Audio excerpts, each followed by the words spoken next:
What's your best advice when a tech makes a mistake? I think just taking that feedback and learning from it. Mm-hmm. I think when mistakes happen, no matter how severe or whatever, I feel like it's a great learning experience. Yeah. And I feel like it's like one of those things where you'll remember that and you won't do it again. I think it depends. It's not like I don't think you should make a negative example of a person, whether it's severe or minimal. I think there's different consequences to those. I think it all comes down to how you react to it. Mm. If you're reacting poorly or being defensive or not taking the extra effort to learn or to do better and you keep making that same mistake, I think that's a little bit of a different conversation. It's the people that are making the mistakes that didn't realize they made the mistake, or then they make the same mistake again. Mm-hmm. And that's extremely frustrating.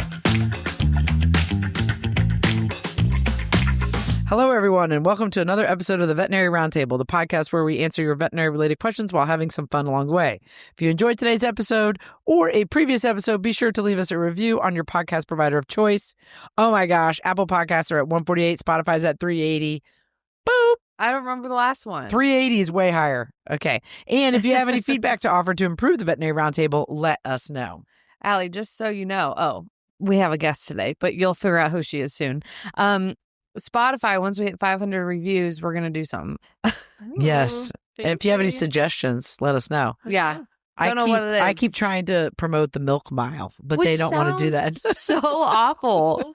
You chug milk and then run a mile. Tell me whoever wants to do that. That sounds awful. I like the dunk tank. We rent a dunk. Oh, the dunk tape. Yeah, dunk tank. Yeah. Yeah, that was our other idea. But we don't know where to put it, and they're kind of expensive and all that stuff. Yeah, then we ran into all those logistics. Yeah. So, okay, we'll don't forget to check out our... Wow, I was going to say, you're going to do this. I wasn't going to. I was just giving you a lead. Okay. Follow the socials. Our handle is at the Veterinary Roundtable. We're on Instagram and TikTok. And then we have our own YouTube channel. If you prefer to watch our podcast, there are videos there. It's just called the Veterinary Roundtable. And then we just had one that was released a couple weeks ago now with Rebecca Newman, who is her main niche is mental health in our industry. And she's out of school. And it's such an important topic in general. I feel like we bring it up quite often, but we were able to get her thoughts as just another member of the community. Yeah, she's a psychologist, an RVT, and she's at Appalachian State. And I can't remember her title because she got promoted to like another. Yeah, it's in the bio. But yeah, it's in the bio. Yeah, exactly. But yeah, what a great episode. Yes. If you want to know like some good like tidbits for protecting mental health or well-being, and just it was a great conversation to have with her. Well, it's always just an important topic in general, and so I feel like we're able to have somebody on it who that's all she does is work with our profession. Yeah. Also, hopefully Harrison edited it really well because it was a remote episode and our connection was really rough. It was laggy. It was laggy. There's weird sounds like lawnmowers. And my phone randomly got too hot and kicked me out. Sean was the one who edited that podcast. Oh, Sean, I'm so sorry, Sean. How did it go? It was pretty fun. Okay, it was pretty fun to do. It was challenging. It kept him from being bored, maybe. Well, yeah, that's right. We just keep him on his toes. Okay, so... Just like our fish episode. Yes. Which did well, Sean. The fever dream did well. Fever dream. Yeah, we called it that since you called it that, Sean. Yeah. That was very clever. Okay. All right, I'm Dr. Emily King. I'm Dr. Ashlyn Duckwall. And we have a special guest with us today. Hey. Woo, woo, woo. Okay, do you want to introduce yourself? I'm sure. Okay, go for it. Go for it. Tell us who Allie. you are and what you are and where you work and all that jazz. Yep. I'm an RVT, and I'm the lead surgery tech at All-Star Veterinary Clinic. Okay. So, Allie, thanks for joining us. We really appreciate you. We get to work with Allie. you She's here. fantastic. And Courtney is not here. She was supposed to be here, but then she got a fever today, which is gross. So nobody wants So we that. said stay away. Yeah. So hopefully she feels better. Yes. That's probably her pit. I'm just going to say that's Courtney's pit. Yeah. Fair enough. Fair enough. Which leads us to Pits and peaks. Okay. Do you want to go We first? had to explain to Allie what pits and peaks were. Yeah. Basically, something happy, something sad. And here's the thing that I love about Allie. She said what I think a lot of people feel is like, sometimes I don't know if I can think of a pit. Yeah. You know, because you try and just like erase that stuff from your head. Like you don't even think about it is what you're saying, right? Yeah. I just try to forget about it. You forget about it. Day to day, I'm like, oh, I don't remember what we did yesterday. I just forgot about it. Only the good things. Yes. Only the good things. Okay, Duckwall, do you want to go first? Yeah, I said my pits are usually stupid stuff. Like mine today is I'm just not sleeping great anymore. So I'm either on the couch or trying to prop up our bed, but then Charles doesn't like the bed propped up. So then now we're just in different rooms. Yeah. We're at that stage of the baby processing. Yes. So that's okay. Not that much longer. No, it's temporary. Yeah. And then my peak is I'm excited for like pumpkin patch fall festivals. Oh, yeah. And we did one several weeks ago, the Sunflower Festival.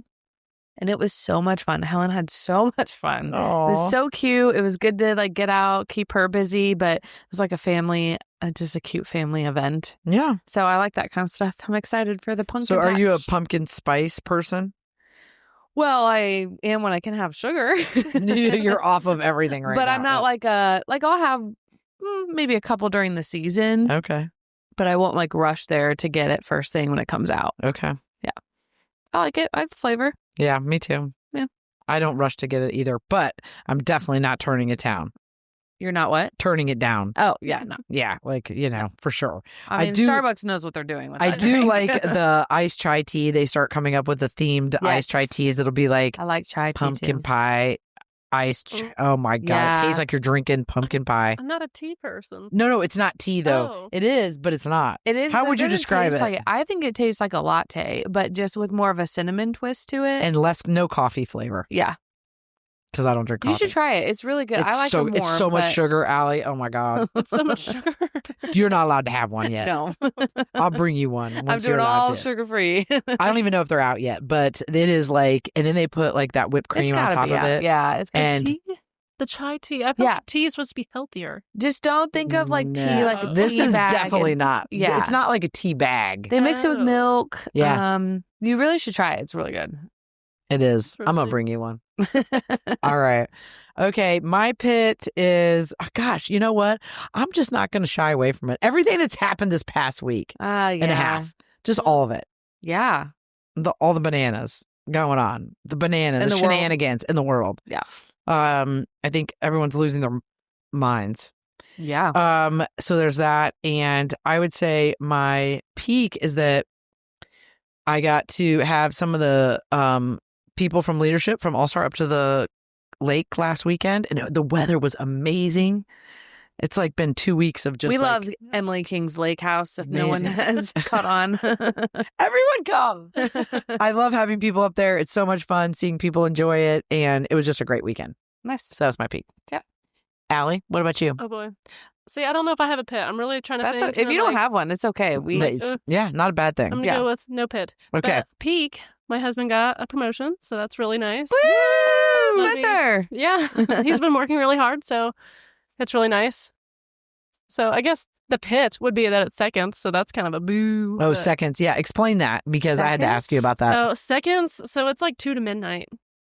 Oh. Yeah. Right now he's on days, but he'll be going. But it's only temporary. It'll help move his career forward. And Okay.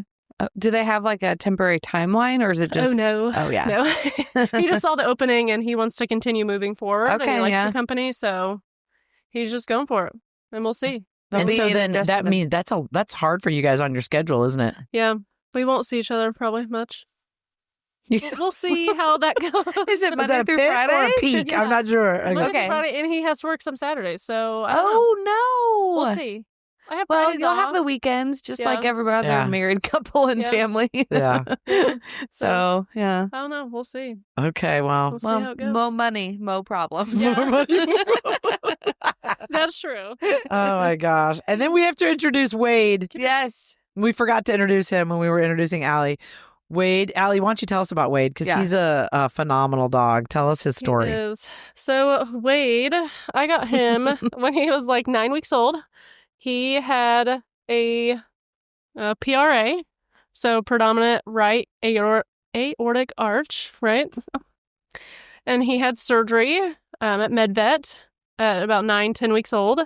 And so now his esophagus is not right.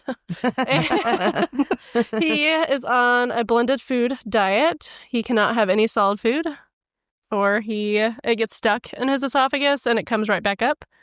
He also is on seizure meds. He has seizures. Oh, when did that start?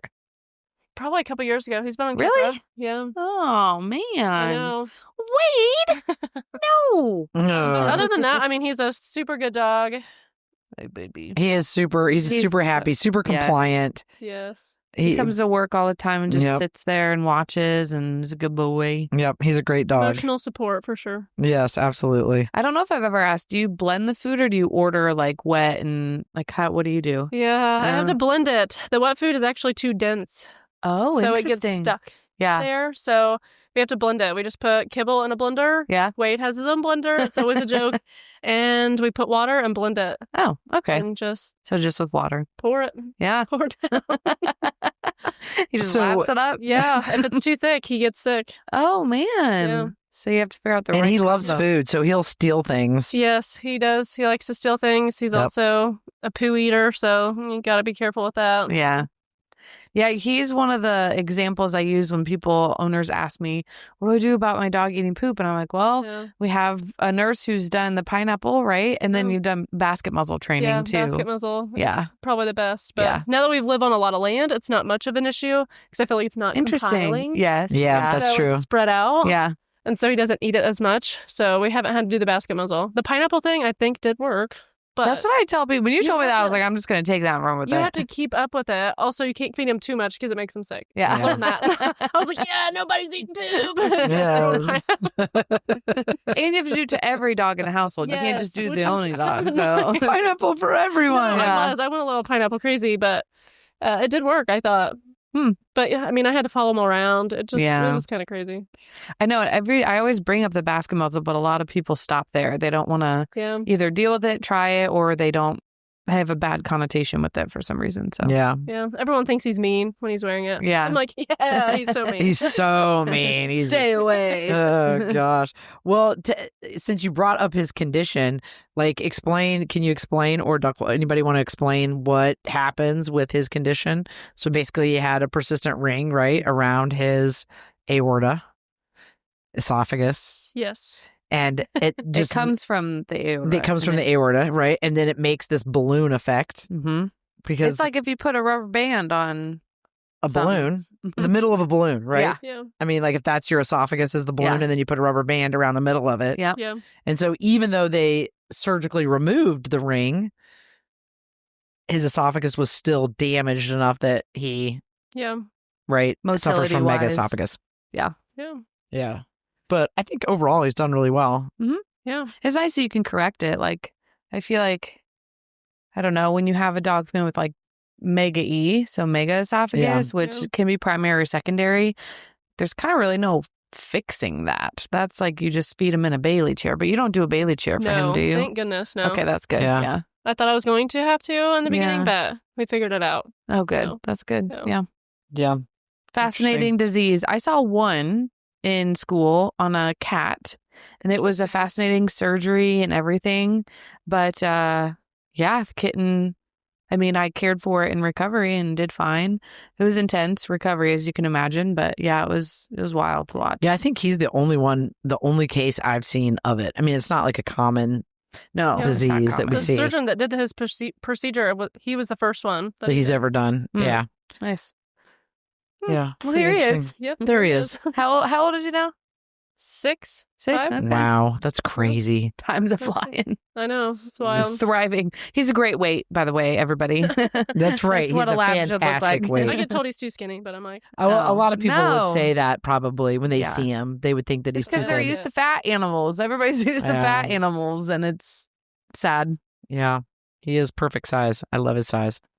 Okay, you do the next one. And okay, trending vet topic, since I was talking about all the madness. There was a retired large animal professor at Auburn University who unfortunately lost her life maybe 2 weeks ago now at this point, walking her dog, doing something that she enjoyed. In a park she always that she always went to. And Yeah, she was like stabbed to death by a guy. That's so scary. Because he was trying to rob her. It's just so And ridiculous. the dog was Stayed there with her. Yeah. Oh, dang. You know, and so I know the people at Auburn were heartsick about it because I think she was one of their favorite professors, you know, and just really enjoyed her mentorship and things like that. Yeah. Ugh. So it was, it's just really sad. Yes. You know, okay, I'm going to talk about something else that's probably not kosher. So like all this kind of stuff happening, you know, makes me think that as women, right? Okay, so we're like one of the most preyed upon things in society. Women are. Yeah. So, you know, but women don't like to carry a gun, you know, for protection. But have you guys ever heard of the burn-a-guns? No, what is that? So it's because so I was listening to this and I was like, you know what? Because then I start thinking of the girls that my boys date, right? On college campuses. And I'm like, how do they defend themselves if, you know, God forbid something happens, you know? And most people don't want to use lethal force because it's just that lethal. So then they end up not protecting themselves, even if they are carrying, because they don't want to kill the person. Right. Yeah. So a burn-a-gun is a non-lethal option. So it's pepper bullets. Oh. And so, and then they're like a BB gun? No, it looks like a handgun. It looks like a handgun, but the bullets are pepper bullets, like casein, like pepper stuff, like it burns them. Like, and you don't even have to shoot it like the person doesn't even have to be hit. If it hits in their vicinity, it is so disarming because it makes your eyes water and it makes the person typically just turns around and runs is what their research shows when they actually paid people to get shot by these bullets. This company did. Because they wanted to see, right? You know, so and you don't die when this happens, and so and even the CEO of the company was shot by the bullets, and there's videos of him being like, and he's, you know, anyway, it's kind of funny. Anyway, so then I was thinking, you know what, like this could be a potentially like a really good alternative, for people, because I think the research shows like 90% of the time, if someone just sees the weapon, then that's enough of a deterrent. Sure. Yeah. And so I'm like, oh, you know, for women, like I wonder if this wouldn't be a really good option, you know, to be able to protect yourself and give yourself space, like pepper spray, because pepper spray you have to be kind of close and stuff. Yeah. But I love the idea. I don't know if I would ever do it, but literally a dog that's trained to protect me. Yeah. Those things are scary. But those, I would not fear. Yeah. If I had a German Shepherd. That's true. That's definitely true. That it commands obviously there's cons to that too, right? You have to be very careful and mindful of it getting triggered in some other way. But still, if you get that good training, which again, probably costs a lot, takes a lot of time, effort, but that is just as I feel like safe. I think they're considered like a lethal weapon, right? Oh. No, I don't mean like legally, but I mean like I think like they're like that. I mean that's how they're viewed. Like I think they're that. Oh. I mean they're dangerous. Like they're that dangerous. Like I mean I think that to your point, like I'd walk down whatever. I see like people training on social media, like especially in a street setting where it's obviously set up, but like a dude's coming up and just this dog's locked in on this owner, and male or female, and then the person knows what to do. And I've seen it for kids too, which I'm like, ooh, I love that. Wow, yeah. Oh my gosh, you protect my kid with your scariness. Mm-hmm. I wonder how they're trained. I wonder if it's like verbally or if it's like, can you imagine similar to like police academy dogs? Like your kid like gave the wrong. Oh gosh. Oh god. I would hope the dog would know it's in your home. It's like social cues, like they just know. Sure, yeah. That it's a threat. That is a threat. Right, until the dog is like called off. Yeah. Maybe. That's true. And I also think that they don't, like you can send them to lethally attack someone, but you can also send them to just control. Right. Like, you know, so they don't let something get past them basically or whatever. Yeah. Huh. It's amazing what dogs can do. I've seen bite training before, and it is wild. Yeah. At first, I was so against it. I was like, why would people do that? And then I saw, and I was like, wow, that's crazy. Yeah, that is crazy.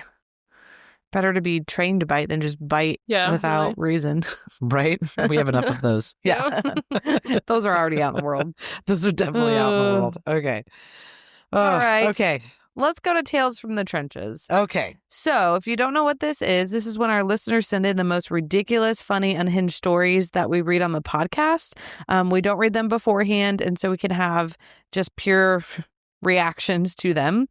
If you have a Tales from the Trenches, which can really just be anything, then send it to the veterinaryroundtable@gmail.com. So here we go. Okay. Don't know what we're getting into. Here is a Tales from the Trenches. My name is Haley, and I'm 2 weeks into my first year of vet school at Texas Tech. Congratulations. That's awesome. My Tales from the Trenches happened when I was working in a small animal clinic last year. I was working appointments and noticed that my last patient of the day was a Sphinx hairless cat. I read over the brief history that the CSR had written down and prepared to go in the room. Once I was ready, I walked in the exam room and looked around for the patient. There was no carrier in the room, so I looked all around for the cat that was supposed to be my patient. After about 10 seconds of wondering where in the world this cat was, the owner stared me dead in the eyes with a straight face and pulled the hairless cat out of her shirt through the neck hole.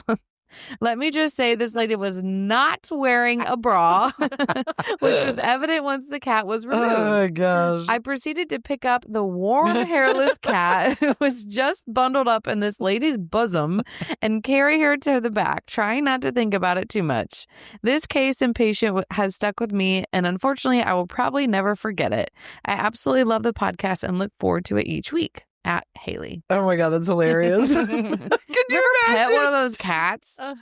Yeah, I'm not a fan. Are you a fan of the Sphinx cat? The hairless cat? I like the exotic cats. I just like looking at them. I don't think I would want one, but I think they're cool. Yeah. Does Whitney have one? Yeah. Yeah. Okay, that's what I thought. Creature. Yeah. He's awesome. Yeah, he is very cool. I just can't imagine though the cat coming out and it being warm and you being like, okay, it's just so weird. It's so weird.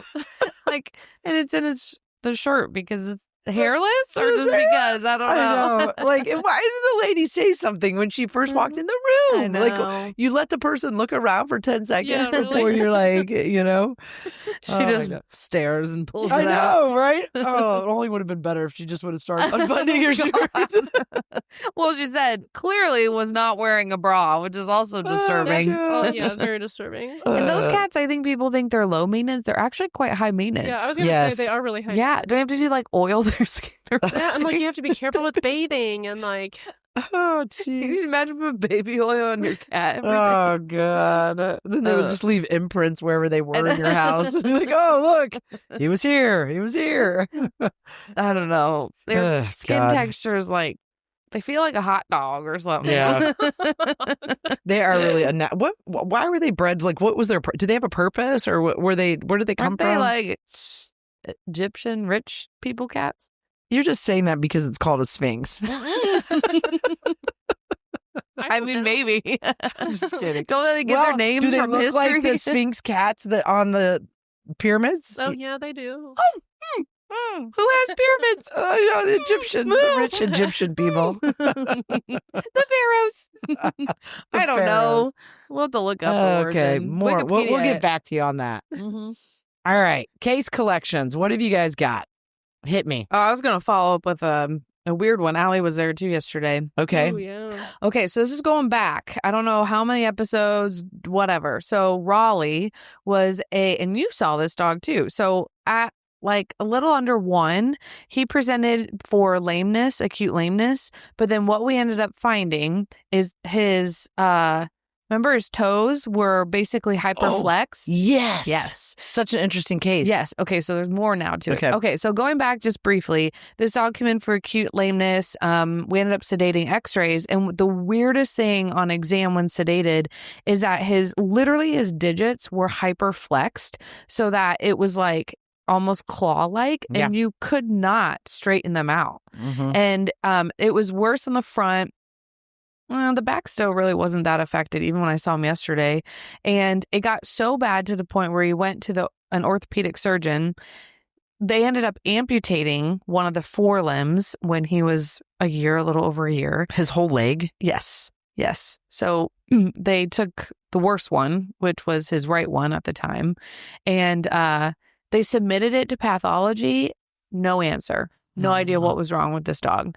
And these owners are seriously fantastic. And she's a human nurse, and anyway, so she has a lot of medical background, and she's like, you know what? That's okay. We'll just give him the best quality of life. She's just so awesome. So for the last year, he's been maintained, hobbling as best as we can on Rimadyl and, pain meds, whatever. He's this like doodly thing that should have been way bigger too.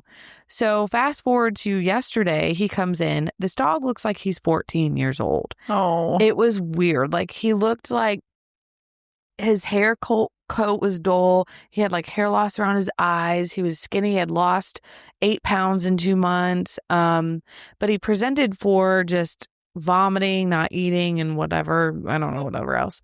And so we're like, oh, is it a foreign body? Because he's not even 2 yet. And on exam, it was pretty unremarkable. He was bright, no fever, belly palpated fine, like soft and fluidy.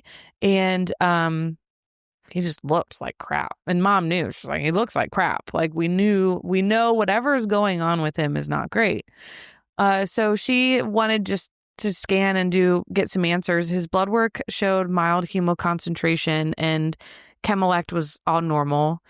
So we did end up doing sedated rads because he was too crazy still. He's basically a puppy. And the other thing that she told me, she's like, his tongue doesn't come out all the way anymore. He like eats weird, like he gets stuck when he's chewing on kibble. And so I looked in his mouth and there was nothing in his mouth. So I was like, okay, that's weird. So we do x-rays and his abdomen had functional ileus everywhere. His colon was gigantic and poop was just like settling in there, but it wasn't like he wasn't acting like a torsion.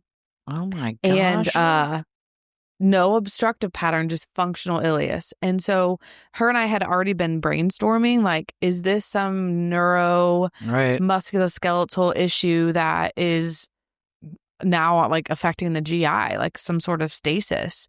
What's crazy is that, and I don't think she would mind me sharing this because I don't even know the name. Her daughter has one of the most rare neurologic diseases that they still have to do like research and figure it out.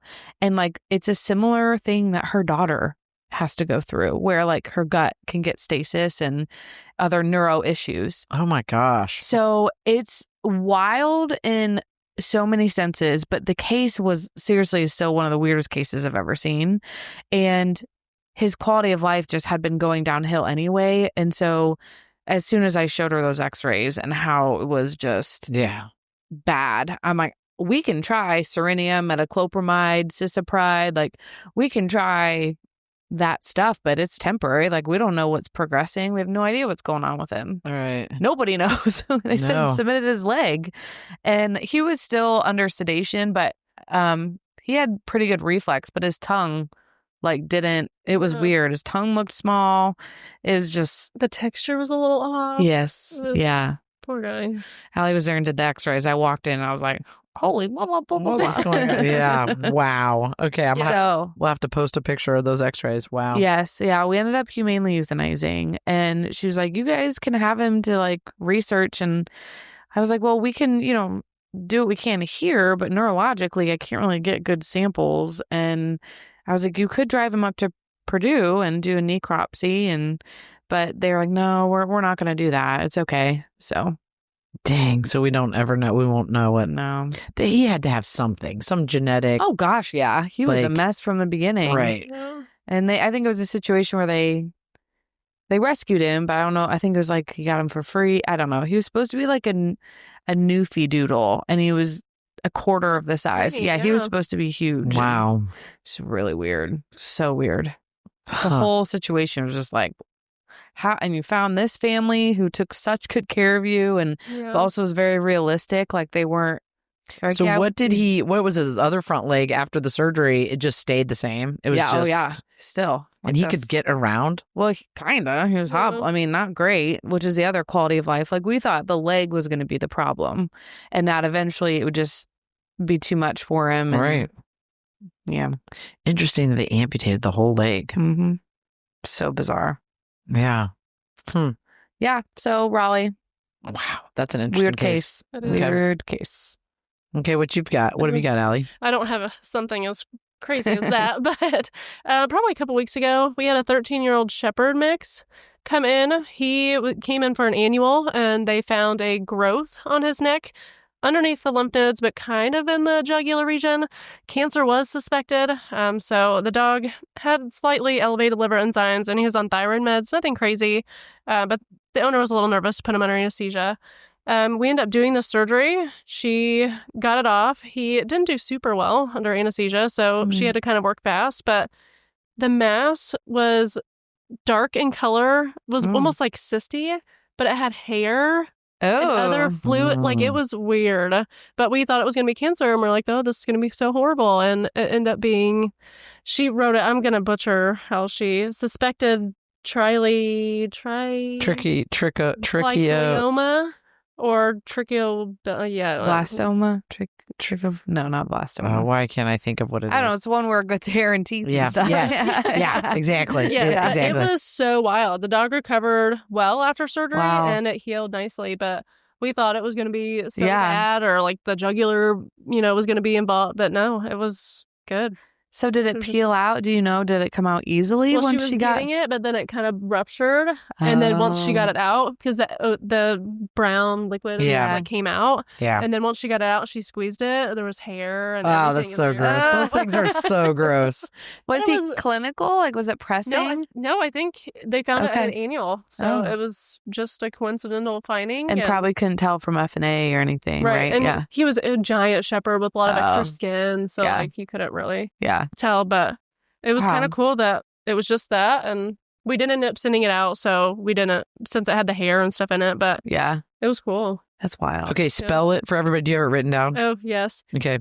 TRICHOEPITHELIOMA. Trichoepithelioma. Yeah, right? That's a tongue twister in itself. Okay, that's good. In case anybody wants to look it up, that's why I was having you spell it. I feel like that is, I'm glad she removed it, because even in that location, it could become such a problem if it got bigger, even if it's benign. So. It was already like golf ball to tennis ball size. Woo! Oh, wow. So, I mean, it was already decent size. Decent size, yeah. Okay. All right.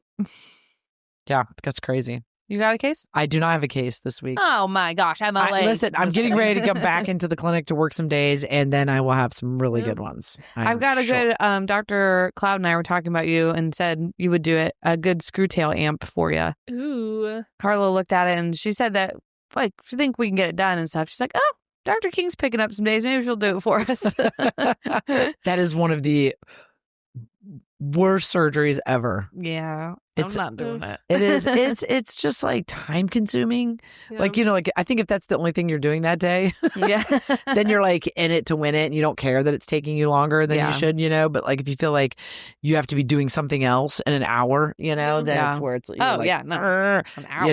But it's like it's not bad, and it's definitely doable. The surgery is doable. There's some great resources that show you step by step. Yeah, how to do it. Yeah. Hey, we do have new orthopedic equipment, so that might be helpful. Just need a towel clamp and hold it up there. We'll save it for you. Don't tear the rectum. Don't stab the rectum. I do think it'd make a big positive difference in this little bulldog, but... Well, yeah, I'm sure. I mean, if it's having reoccurring... Oh, yeah, the tail fold, skin fold and tail fold. Yes. Yeah. Bless. It really does. It makes a huge difference. Yeah. And Carla and I think we had a family of... Yes, that's the one that popped in my mind. And so we got to do them back to back, and that was really cool, because then it's like... They're still doing great. You feel like But we just followed like specific rules and like landmarks, and it wasn't horrible. Well, I even said, I was like, maybe if we can't, because this one is so tightly coiled, I was like, I don't know if it's like doable. And that's where I asked Dr. Cloud, and then I was like, maybe we do like a vulvoplasty, but for the tail, you do a butt lift where you just take some skin out and open it up if it wasn't doable. But she thinks it's possible. So yeah, I bet it is. Yeah. Anyway. Oh gosh. Okay. So yes, I'll have more cases coming up. We have a text message service.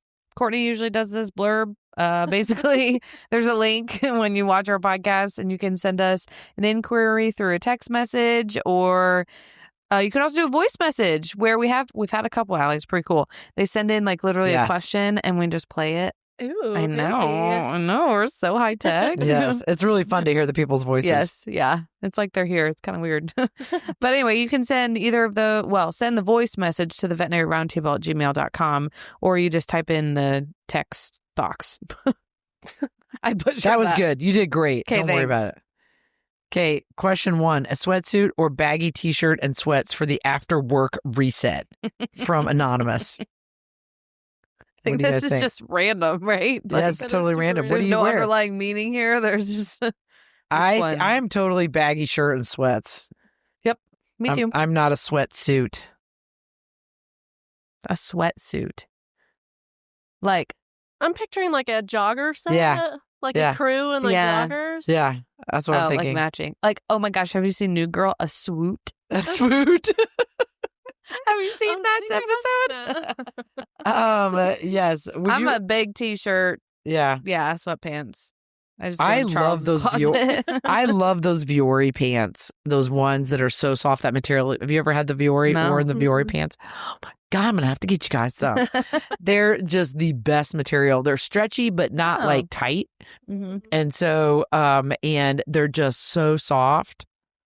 Okay. You've never heard of Viore? No, I've seen the commercial. Okay. Yeah. You got to get some of the joggers. Okay. Those and I'm in the t-shirt. market for new pants because I just went through my closet. I'm going to donate with Josie's stuff. And so I threw away some pants that were hand-me-downs. Yeah. You're like, it's time. Yeah, it's time. Yep. Yeah.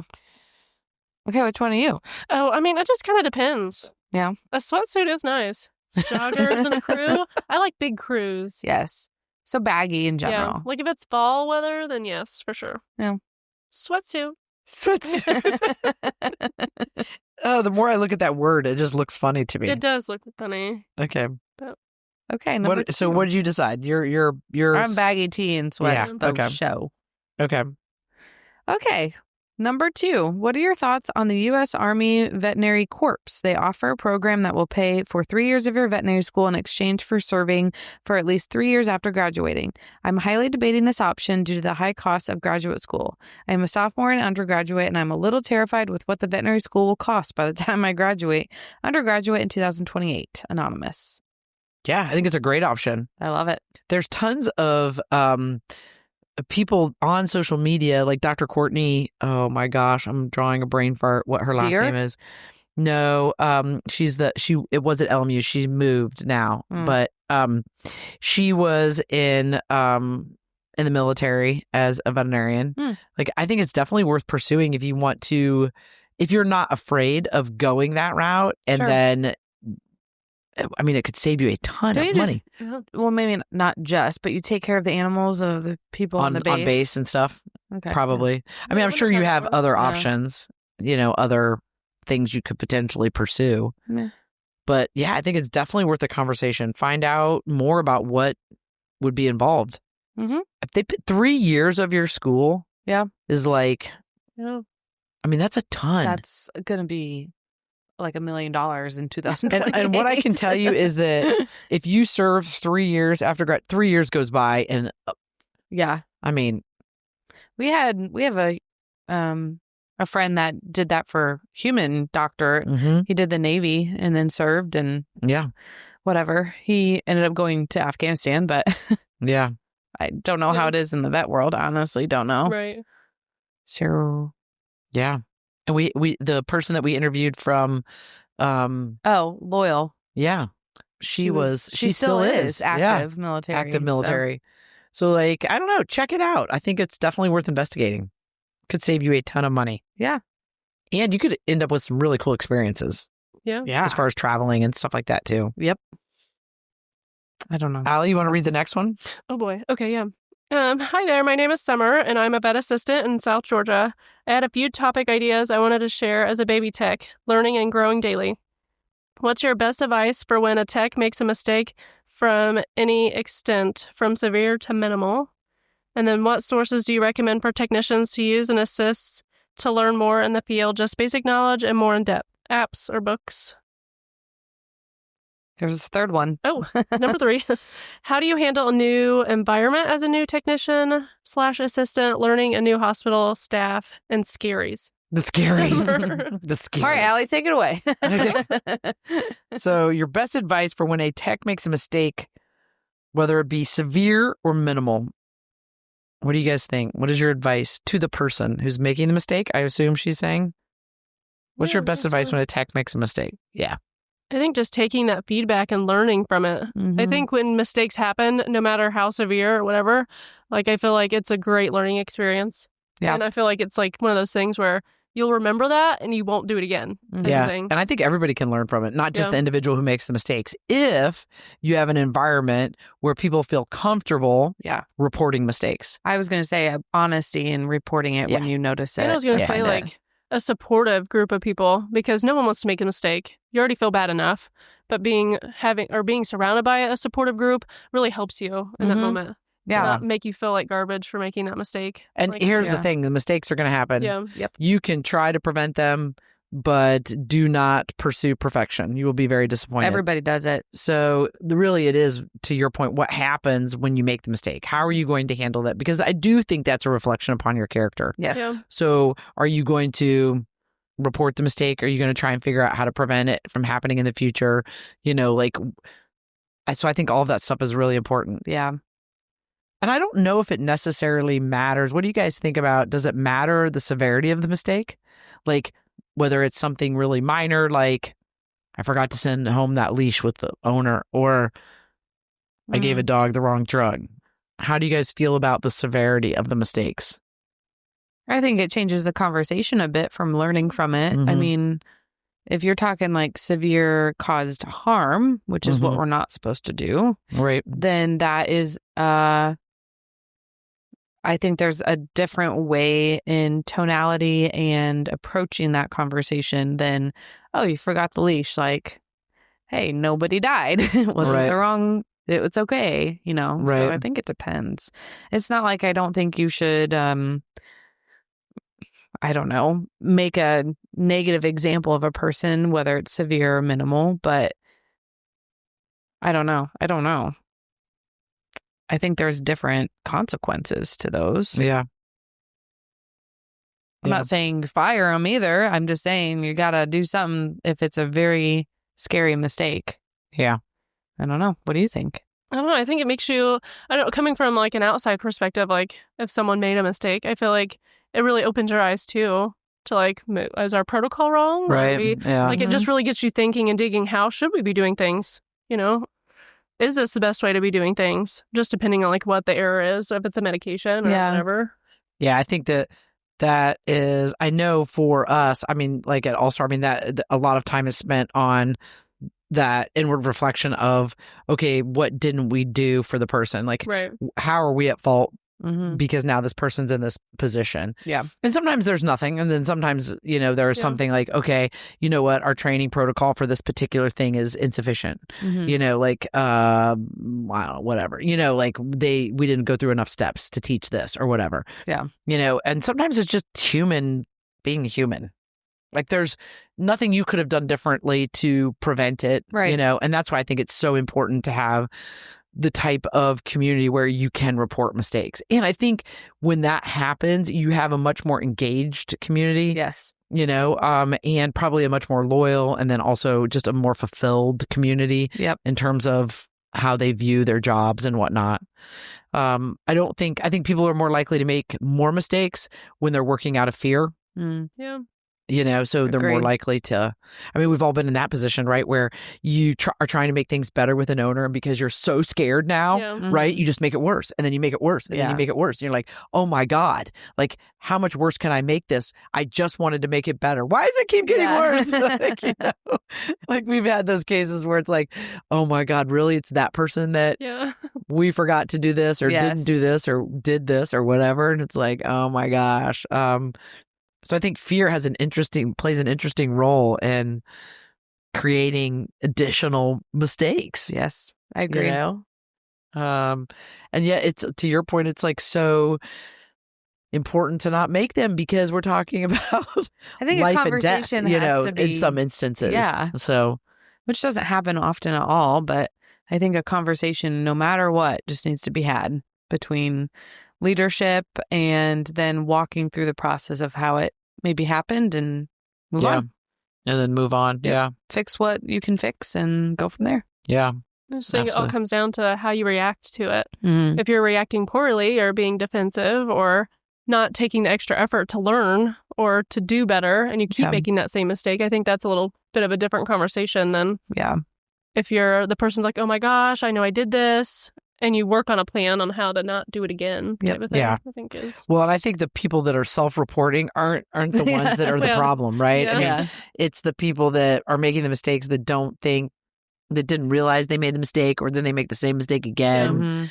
you know, and that's extremely frustrating. That's the scary one. Yeah, those are extremely Yeah. frustrating situations. So, okay. Oh, so resources. Yes, apps or books for basic knowledge and more in depth. So the one app that I absolutely love is Vet Pocket because it will keep you from making mistakes and make you more efficient. I still think you should be able to do the math, so you should still be able to figure it out yourself. But if you're in a hurry, if you're nervous, if you're in a high stress situation, relying on that resource so that you don't make a mistake is huge. And it does everything from it can help you calculate IV fluid dosages. It can help you calculate a CRI. It can help you calculate, drug dosages if you, anesthetics, analgesics. I mean, like everything. And so it's all in an app. It's called Vet Pocket. And so Nice. especially for new graduates, I think people that are like, was I remembering that dose correctly? It's a boom, pop it up, put the patient in. You can create an entire section of all the drugs that you commonly use. Nice. I just can't say enough about it. It's user friendly. Have you used it a bunch? A little bit. I've tinkered with it. They have a subscription kind of thing, but there is some stuff that is available, but they do have a lot of resources, like dental resources, anesthesia. I mean, there's tons, and you it's can tons. customize it to like what concentrations you have at your hospital and things like that. So I use Plums app. Oh, the Plums app. Yep. Oh my gosh. Like I can't remember a day I have not pulled out Plums just to either verify, see what kind of like human equivalent I can call out. It's worth the $80 a year or whatever because and I think technicians equally can use it if you're just trying to look up a dose. That's all it is. It goes through drugs only, but adverse events, how the mechanism, contraindications, compounding. I mean, it's perfect. It's perfect. Live my life through Plums. Yeah, that's awesome. We talked about Vin as a resource. I mean, text doctors, anyone can use that. That's love great. Vin. Yeah. It's great for looking up stuff. Yeah. Yes. Yeah, exactly. Well, it's even good because you can type in a disease and you go to like the fact sheet of it basically and then go through to there, learn something about it. Yep. They also have processes on there. Like if you wanted to know how to do an ACTH stem test or something like that, they have that's helpful too. Yep. I used to just sit, if I had extra time, and just look at the topics and the chats that they have and like just start to learn, click on things and just go digging into them. And the news, they have a news section. Yeah. So Vin would be a good resource as well. Yep. Nancy Brock anesthesia book is really nice because it's basically a cookbook. Yes, I love that book. It's perfect. Yeah. Breaks it down with disease, age, species. That book is amazing. Yes. She did a great job because it's actual protocols, right? It's not just written as the drugs, right? Yeah. So, which so many of them are. Yes. And so she's actually wrote it such that, okay, if you're doing, she lists all the surgeries and then gives you There's protocols for the surgeries. So nice. And it's so nice because you can look at it and then, she still lists the drugs and like what those drugs do, but she gives you the actual protocols. Yes. There's a lot in that book that you don't realize. There's like anesthesia sheets already made up and stuff. Oh, nice. And I think she has normal parameters back there. It's just... And I don't know if you can get the hard copy anymore. For some reason, I was looking at something not too long ago, and I think it might be just digital now, but it's worth investigating for sure. I suppose you could print it if you wanted. Yeah, that's true. That's true. It's a lot of pages, but... That's what we did. I got a printed copy at the clinic. What about assistance? What are resources for assistance? Do you guys have anything off the top of your heads that would help you learn? Like assistance as in how we use assistance at All-Star? Just basic knowledge. You know what is IDEX has have the learning Oh, yeah. pages. So like a lot of the big The Learning companies, Center. yeah, like the learning centers, like IDEX has it. I think Zoetis has one. I'm sure Purina has one. And they're basically like learning centers where you can learn different topics, whether it be like fecal, or, if you want to learn about heartworm disease, go to the Heartworm Society website. Yeah. I mean, it's a wonderful resource for everything heartworm disease, which is a huge topic when you're talking about wellness care in a clinic. I feel like Vet Girl has a lot of videos, and Vet Girl's great. They break it down. She has a lot of like starting from like restraint down. That's really nice. Videos. Well, that's a great idea too. Yeah. Vet Girl's great. There's tons of information. There's Clinician's Brief, which is articles, like you can look stuff up there. That's how we found the chill protocol. Yep. Yeah. So yeah, there you go. Yep. A lot of resources. A lot of places to get information. That's right. Yeah, how do you handle a new environment as a new tech assistant? Learning new hospital, the staff, the scaries. Oh, boy. I'd say, what would you say would be your time? Yeah. I mean, you kind of just have to ride through the awkward learning phase and then you just get comfortable. Yeah, I was going to say be a sponge. Just, be an observer, like, see how things work, file away the information, compare it to what you used to do, and in your head, and just start to don't overthink it, because there's obviously a mutual agreement there that they think you would fit in and you thought you would fit in there. So trust that, I guess. Trust that interview process that you went through. Take notes. Get yourself a new notebook and That's right. jot them down. Jot them down. That's Ask right. for help. I mean, everyone understands, like, you're just learning the basics of the EMR system or the process, because you don't really know until you're in it. But if you're doing the same, I guess if you're in the same part of the clinic each day, you'll learn pretty quickly. Yeah. And I would find somebody that can be your mentor in the practice, so somebody that you can visit with maybe every other week or once a month, that you can be like, hey, here's some questions I have. Am I handling this the right way? Or, hey, what feedback do you have for me? And you could do that over the next 6 months just to continue to grow and understand what's going on in that practice. I think it's also good for a clinic to have someone assigned to you for the first week or two, so that you legitimately have someone there to help learn the stuff, like an appointed person. Yeah, we started doing that, and it honestly has helped. But we've done it for like 6 weeks. Yeah, almost. Yeah, just making sure like they feel comfortable, but also just ask the questions. I feel like people would rather you ask the questions and make a silly mistake because you just didn't ask the question. Yep. Yeah. Absolutely. Yeah. And then I would also say, and this sounds really dorky, but I would read the reviews of the clinic. Yeah. Because I think it tells you what the clients value in the clinic.